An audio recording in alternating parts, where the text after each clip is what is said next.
SBC Media. Welcome to iGaming Daily, analysing the news from the betting and gaming industry all over the globe. Supported by SBC Summit Latino America, bringing together the leadership teams and product specialists from retail and online operators in Latin American markets. Discover the potential of Latin America's booming iGaming and sports betting markets at SBC Summit Latin America, the premier industry event in the region. Join SBC at the Seminole Hard Rock Hotel and Casino in Miami from October 31st to November the 2nd. Register now at sbcevents.com. The sports betting industry has been revolutionized by Lula signing the provisional measure that paves the way for regulated sports betting in Brazil. While still facing a lengthy process, the industry is sharing the pros and cons of the recently unveiled rules. The biggest talking point so far has been the increase in operator taxes, which rose from 16 to 18% of the GGR, making it one of the highest in the continent and potentially opening the doors to a parallel and illegal market. Joining me, your host Isadora Marcante, today on iGaming Daily, sponsored by SBC Summit Latino America. To discuss the regulation is Arthur Silva, the Technical Director of the Brazilian Institute of Responsible Gaming. How are you doing today, Arthur? Hi, Isadora. I'm well, thanks. And you? I'm very good, thank you. So the Institute released a statement saying that the taxes will be 350% higher than the ones that we see in the UK, based on how they've been represented. Can you expand a little bit on what you mean by 350%? Yeah, sure. Isadora, there is a misunderstanding, at least, on what is being disclosed by the government as 18% tax. From the perspective of the Institute, this is a narrative that won't work because government tried to convince us that the model in Brazil is similar to UK, which is considered a benchmark at 15% GGR tax, by promoting the idea that 18% GGR tax is what the operators are going to face when they join the Brazilian market, which is not true. As per our deeper investigation at the Brazilian tax regime, we ended up finding out that the 15% in UK is equivalent of way more in Brazil than 18%. What we're actually facing from the calculations is a scenario from at least 33% directly from the GGR. But if you consider the licensing fees and the maintenance fee, it can go from 43% to 75% depending on the volume, which is drastically different from what you see in UK benchmark market. And as a consequence, the parallel market, illegal market forecasting is completely different from the excellent channelization rates you have in UK, where you virtually don't have a black market, a legal market, where you have 95% channelization in UK. That's a completely different reality. That's the position of the Institute. Yeah, like Personally, the biggest concern I have when it comes to taxes is that the smaller or offshore companies with not many expectations to join the regulated market will definitely feel like they are being pushed to the illegal market simply because the taxes would be higher than the benefits. Do you think this is a shared feeling among Brazilian operators or international operators interested in landing in Brazil? Yeah, to be honest with you, we are still not in that stage. I think it will be. But the fact that most people are not familiar with the Brazilian tax regime isn't giving them the clarity on what's going on. If government releases a note saying that 18% is the GGR tax, people will believe in that. So now operators are actually checking the actual status of the regulation, and they'll find out those there will be considered details that change the landscape dramatically. Different from other jurisdictions, Brazil is requiring the operators to incorporate in Brazil. So you need to set up a company in Brazil. Therefore, your tax regime will be Brazilian. In the UK, you can operate offshore from different countries, and you have to choose the most beneficial tax regime. In other words, if you look at the progression of the tax for sports betting activity, the highest proportional GGR tax is at where the smaller volume is. So if you're a small operator, it all depends on your GGR, you'll be inflicted, the licensing fee will hit you harder because Brazil is charging 30 million Brazilian reais for a license for 5 years. If you simply divide that by month, it will give you 500,000 Brazilian reais per month. And if your operation is small, you cannot dilute that. So, for example, in our forecast, if you have a monthly GGR below 2 million BRL, then you should pay 75% GGR tax at the end of the day. If you consider the licensing fee and the maintenance fee together with all the GGR related tax, you end up with 25% of your GGR. And you need to make sure to squeeze your marketing spend, operational costs, all that. So we don't actually believe this is going to work. And if you go to a number at 3.3 million monthly GGR, Brazilian reais, then you have a 62% expectation of GGR tax. Then it goes slowly down and down until you get to the best case scenario, which is 47% GGR tax. But in order to achieve that, you need 1 billion Brazilian reais in GGR a month. So I don't have to explain why, but smaller operators, and there are hundreds of them, they're not looking at these calculations with optimism, because as simple as that, it's very difficult for you to achieve that level of operation in Brazil. We think there are just a few operators capable of optimizing their business in the order of fulfilling the requirements of this regulation. Yeah, well, Brazil is focusing on the UK to come up with different rules, right? And I understand that this is because it's the most established market at a global level. So it's like go big or go home, I guess. At what point do you think Brazil needs to start separating itself from the UK, specifically thinking about right now and how much the taxes don't make sense? Do you think it's the perfect time to use as an example, or it's one of those instances where it's better to continue walking its own path? No, I don't think there's a reason for following our own path, because we have dozens of international experiences where we've been through regulation processes, and countries, they choose different paths. So in one side, you have countries that determine that the GGR tax should be lower in order to encourage the legal regulated market. These countries, they managed to achieve very, very high channelization marks. So essentially, they succeed in fighting back the illegal parallel market. On the other hand, you have countries that opted for really, really high taxes on GGR. And as a result, you have huge, huge illegal parallel market. I can mention, for instance, Portugal, that decided to charge not GGR, but turnover base, ended up with a very high GGR percentage. In fact, you have France, where you see 55% sportsbook GGR tax. And these countries are not considered benchmarks. So if you do what they're doing, you can expect similar results that they experience.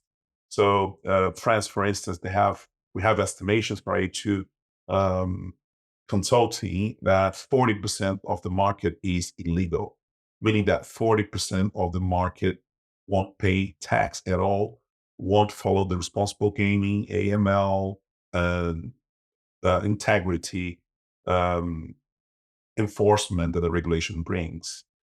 This is really, really bad, and Brazil is following those countries' path. Therefore, we can expect similar results.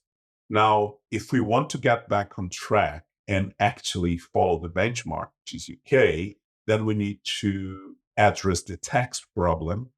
And the tax problem is composed by a number of different taxes in Brazil. This is how it works. So you have the regular Brazilian regime for corporate tax that is already inflicting a GGR tax. That's what needs to be addressed. So government is now saying that 18% is a GR tax. It is plus 18%.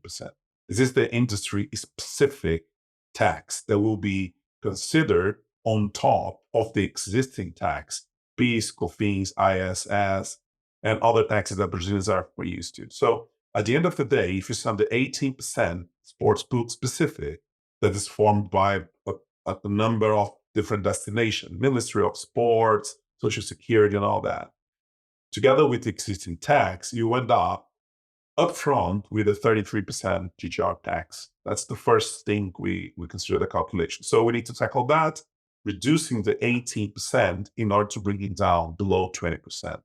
So we had from the when the MP was published, now we had 240 amendments registered in Congress. They go in all possible directions, from increasing the tax. Some of the congressmen are required to increase the tax, changing the destination of the tax, and all sorts of random requests.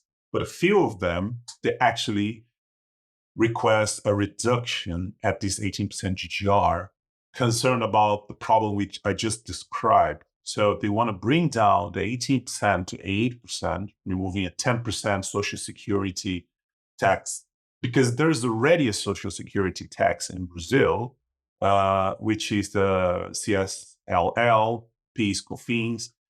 And in that sense, it would potentially bring down the 32% GGR, 33% GGR to 80, 90. Calculations are difficult because some of the tax are city dependent, for instance, from 2 to 5%. So it's never an accurate calculation. But if you manage to support these amendments in Congress and bring down 10% here with the Social Security, 5% there, changing the regime, then we can have a healthy market in Brazil that will encourage competition and all sorts of different operators with different strategies, and that's going to impact positively the country. If we fail to support those amendments, I think it's going to be very difficult to have this market in a good situation in 2-3 years from now. Oh, yeah, that was like the next question. Due to the huge amount of amendments filed, I was going to ask if you expect many changes to the current regulation, and if so, we will see the final regulation in an operational market this year.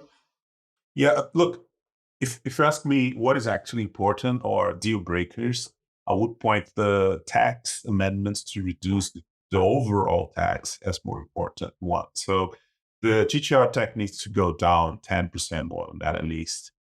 We need to rethink both fees. So none of those countries, not even France, they charge that much. So Brazilian, it's more than 5 million euros for the license. And if you really, really want hundreds of operators joining, this is an artificial way to make money, not mentioning the maintenance fee. So how can you get a maintenance fee that goes up to 2 million BRL a month? If you look at UK maintenance fees, these fees, they actually serve a purpose of costing the work that the state has to handle the paperwork, the integrations, all that. Now, think in a country, if you have 100 operators paying 2 million a month, it means that you have 400 million just in fees. How many people can you hire with that? You can hire an army of people to look after this matter. It's completely non-reasonable. So I would also take the fees as a mandatory point to be changed by the amendments filed. So I would prioritize those. And a very, very important item is the customer winnings, tax on winnings. So the withhold tax that is held by the operator after paying each bat slip, it's at 30% currently. So you can imagine if a customer wins 10,000 and he's betting on licensed operator, he will just get 7,000. And if you compare that to an illegal market, he's going to pay zero. Well, that's a big, big encouragement to join the illegal market. We need to fix that. Threshold is at 2,000 BRL now for tax exempt, meaning that if your winnings are below that, that you won't pay a tax, but you're killing the high value customers. You're basically shrinking the market to 70% of what it is. So this is also a deal breaker change. So tax reduction, purely GGR tax reduction, reviewing the licensing and the maintenance fee to a reasonable level, and tax on winnings. Then we need to rerun the model and recalculate that to see where we are. Where we are right now is absolutely not sustainable from 75% to, sorry, from 47% to 75%. We need to bring it down below 30% necessarily. And these costs, they're formed by the GGR industry tax, the GGR related tax, PIS/COFINS, and then you have the corporate tax that you pay for your revenues. For these estimations, we considered OPEX, not just OPEX, but all operational costs at 35% of the GGR, which is, let's just say, an average, and we consider the 7% margin. So it all impacts. Now, if you don't tackle those items right now, I think it's worthless to have conversations about marketing restrictions or responsible gaming rules, because there will be no market. Currently, you have 19 out of the 20 elite clubs in Brazil sponsored by sports betting. If you consider the four main divisions of football, 70% of the football clubs, they have somehow a betting sponsor. You have free-to-air TV with the main football package sold by betting companies. You have pay TV, you have influencers, activation, stadiums, all the ecosystem that is getting benefit out of the sports betting industry will necessarily collapse in the very next day.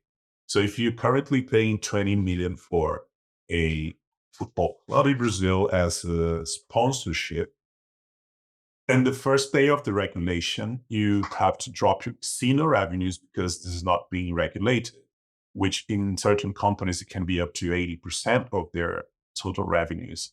So you're having 20% of the revenue only. And out of that 20% of your revenue, depending on your size, government will take from 47% to 75% in revenue, leaving you with a really, really small portion of what you have now. So how can you keep that sponsorship of 20 million? You end up giving the club a call and say, look, what I have now is 5.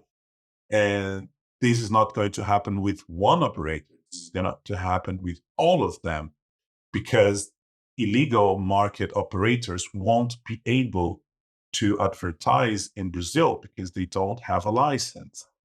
And I don't have to mention that this problem is way bigger than the gambling industry. This problem is a sports ecosystem problem right now in Brazil. So we need to drag the attention of those stakeholders. So if I were a football club president in Brazil right now, on the top of my agenda will be concerned at least with what happens with the sports betting regulation. Because in the past 2-3 years, what we saw in Brazil was a constant and consistent increase in sports-related assets. I can mention from top of my mind, a sponsorship in Brazil that 3 years ago was evaluated at 5 million Brazilian reais. Now it was you had a deal on 35 million Brazilian reais, and that was due to the sports betting gold rush. Let's put it this way. Of course, it will come to an end. It will come to a place where only efficient operators will be able to survive, because you cannot just keep spending money with no limit.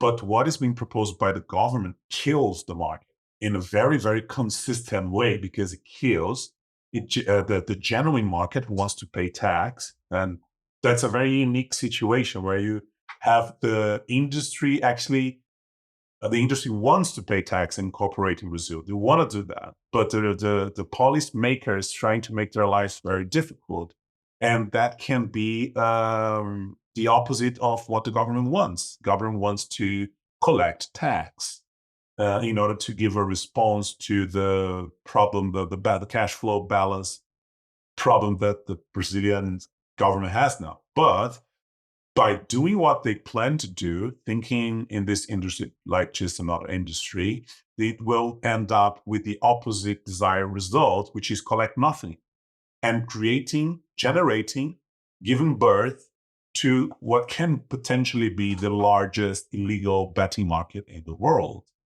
And I'll tell you something, once that illegal market reaches a certain size, you cannot fight it back anymore because it just gets too much root in country. So if you have an operation, an illegal operation like that, super profitable, it will try to survive. And then it's going to be harder to tackle that illegal market.